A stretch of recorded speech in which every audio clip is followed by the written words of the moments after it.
I think this is just a cleaned up version. The way to get the sensor data into Max MSP is through a program. The Arduino software is called processing, and that's how you get the actual data into the computer. And from there, to get it to Max, you can either send it through the serial port, or I was using a program called Maxwino.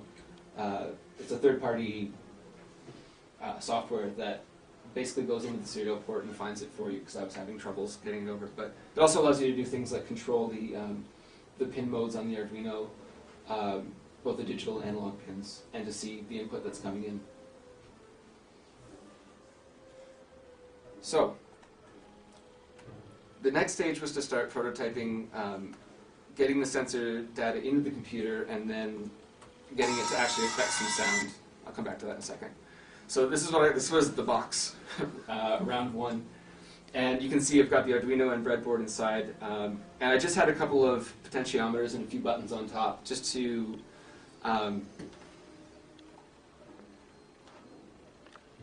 start playing around and make sure that I could actually use the different sensors to actually control sound. So I've got it hooked up to the Arduino. The Arduino's running into my laptop, and then this was like the first go at it.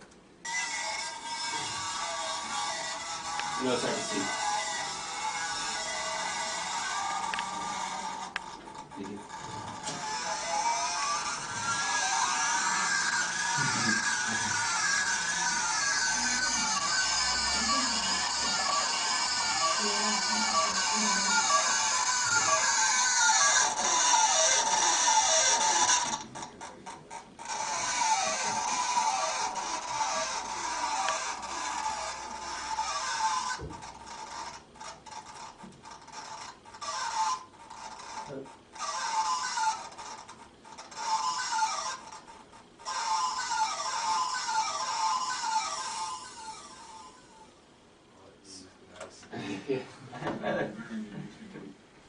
So it's maybe a little tough to see what's going on there, but essentially what I was doing is I had the ambient sound of the guitar coming into the computer, and then I was just using the buttons to cycle through. I think I had 2 VSTs running. So when I was in one bank, the 2 pots controlled one VST, and when I switched to a new bank, they controlled a new VST. And I was just going back and forth and playing with the settings to see what kind of sounds came out of it.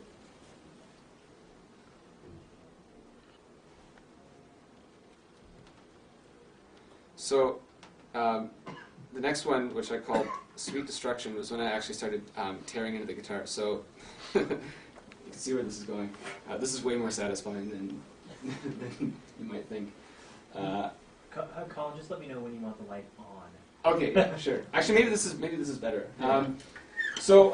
It was getting late in the semester, and I was starting to wonder. I sort of entertained the idea of maybe just keeping the sensors in a separate box, but I thought, well, let's drill into this thing and see where it gets me. And actually, I think in a matter of a couple hours, I had some sensors. So this is what the inside of the guitar looks like. Normally, you can see there's a pot, and there's sort of pots right here. And then this is the 3-way toggle switch for the pickup selector. And that's a stage photo. I wasn't actually drilling in the table. So I had to kind of bore out a hole. And so this is the back of a potentiometer that went in, that I stole out of the mixing board. That's what it looks like on the other side. Drilled the second hole. Got a second knob on there. And then I had to start. That's my amazing carpentry skills. I think I was just going like this with the drill. But it was to get, it was an awkward shape, so I had to get this circuit board piece kind of attached. By the way, I stole that circuitry out of a joystick that Scott brought in.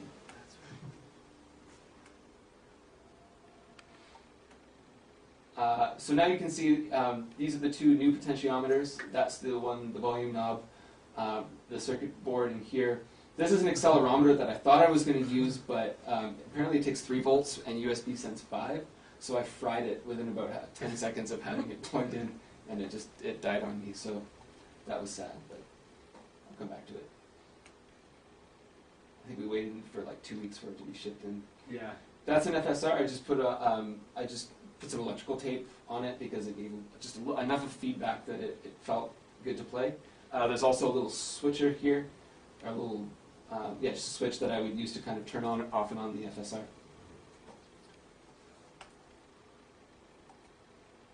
Right. So then I had to find a way to get it to the Arduino, and I'm going to save that.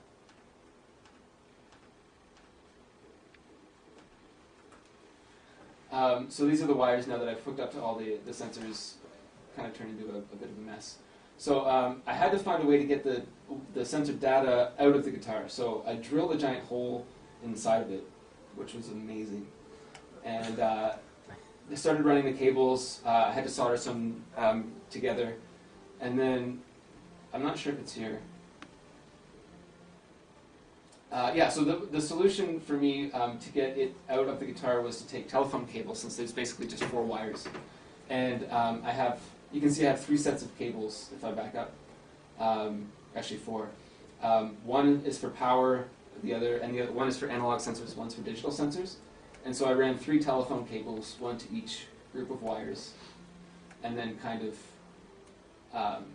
just had some shrink wrap, and then taped it all together so it was coming out the bottom of the guitar.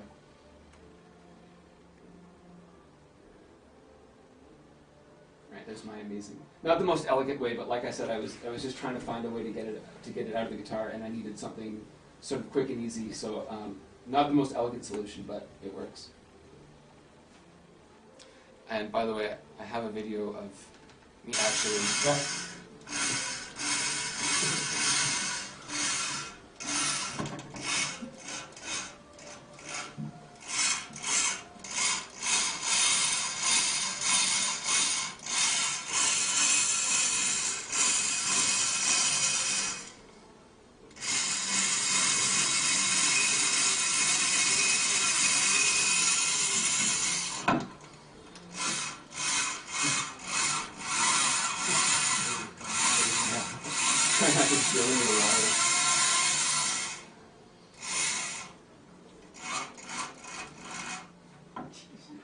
Like, turn that video off.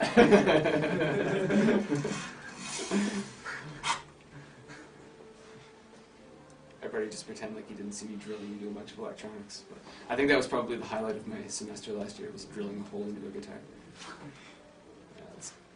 Anyway, so I had to find a way, an easy way to get the data into the Arduino. So I went rooting around in this lab actually and found this old serial cable from, looks like about the 1980s, and tore it apart, because basically it's just 9 wires running inside, and hooked all the telephone cable up to the serial cable, and then kind of shrunk wrap it and taped it up eventually. And then what I did is I took the other end of it and I brought the box back, and I wanted basically to have a port where I could just sit down, plug my guitar, and it went directly into the Arduino without having to do individual wires. So this thing kind of stays permanently hooked up to the Arduino, and then I could just sit down, plug the USB into the laptop, and then plug the guitar into the serial cable, and the data is running in right away.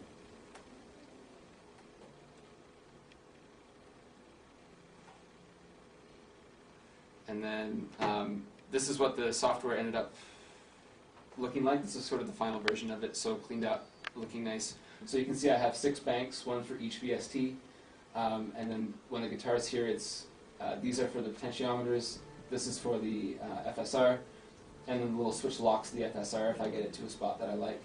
Over here I have my VST network where I can, and I sort of made a map for myself, so I can hook these up in a bunch of different ways. I think I have some effects there. And then I also have the Maximino sort of there, so I can jump in if I need to adjust anything.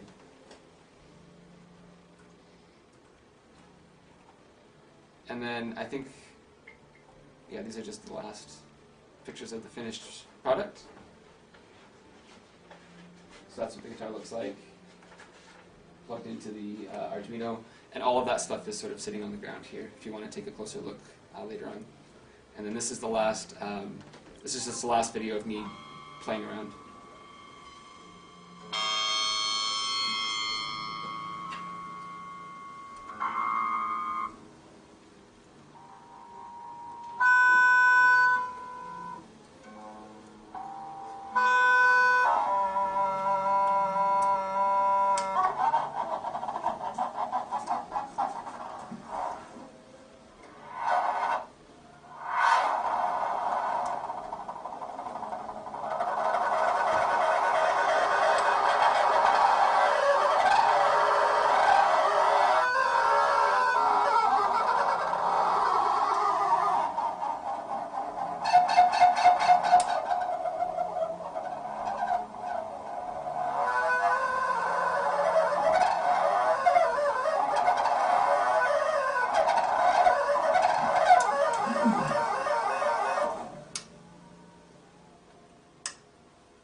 And so that was just sort of riding the ambient sound of the guitar. I think I just kind of hit one string. And so when you start actually playing on the strings and doing things with it, plus what's going on, having the hand right there next to the strings makes it so that I can play on the strings while still sort of adjusting all the little sensors that I've put on it.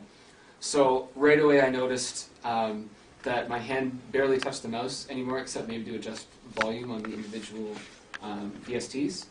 And all of a sudden, the sounds changed because the sensors started to behave in ways that you can't predict. So when I turn one VST to one setting and another VST to a different setting, the way that they interact and the way that that interacts with the sensors gets this situation where it's kind of unpredictable with how they're going to work. So you might turn a knob or hit a button and it starts behaving in weird ways that you can't predict. And sometimes those ways create really interesting sounds. And so you end up in this sound world that you might not have intentionally said, well, this is where I want to go, but this is cool, and like, look what's happening, and if I do this, there's a whole range of subtlety that comes in that's beyond just playing on the strings like you would a normal guitar. So for me, this was a way to kind of play the guitar in a different way. So I'm going to leave it at that. I'll turn it over to you now. Dan, you can talk about your project. Yeah, I don't have, mine won't be nearly that long just because a lot of what Colin said pertains to my project as well, to very similar projects. As he said, main purpose of creating this was to get the hands off the laptop and get the hands back on the guitar. I am a guitar player primarily. It's what I do. Plus I like to hit my guitar quite a bit. You can't really hit a laptop in the middle of playing. Well, I guess you could, but the effects might not be what you want. So I definitely thought that I wanted something out of my guitar. Now, as much as I like to hit my guitar, I don't like to drill into my guitar, because I like my guitar. So my solution was to come up with something that could be attached to the guitar and detached whenever you want. And my idea for this was to eventually, something I want to do over the next few years, is to create something that anyone can attach to their guitar, have it connected to, say, their pedal or to software to be able to control effects or parameters, whatever they want with that, and then take it off and it's just a normal guitar again. Because I still like to play normal guitar without playing all these funny noises and fun stuff like that. And now another thing that I was doing while we were starting to jam with MUGBAIT is I was interested in expanding my sonic vocabulary. I started to notice, and I still notice now, that I rely way too much on a lot of the same techniques and sounds for the guitar. And at the time I was taking composition lessons with Mark Hennison, who at that point was doing a lot with both feedback and sine tone. So I thought, sine tone is cool. I want to add that to my sound too.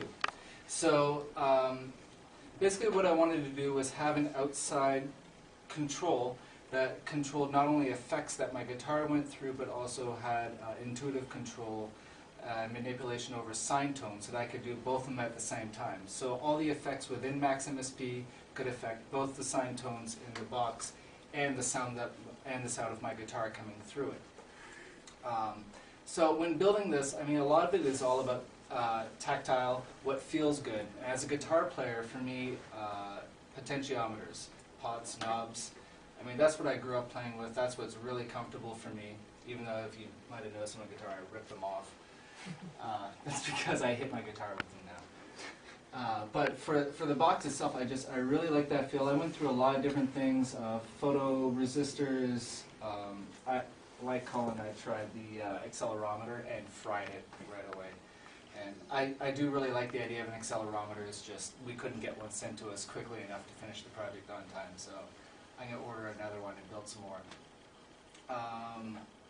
But yeah, and that was basically the big thing, is to have outside control over everything going on in front of me, but right on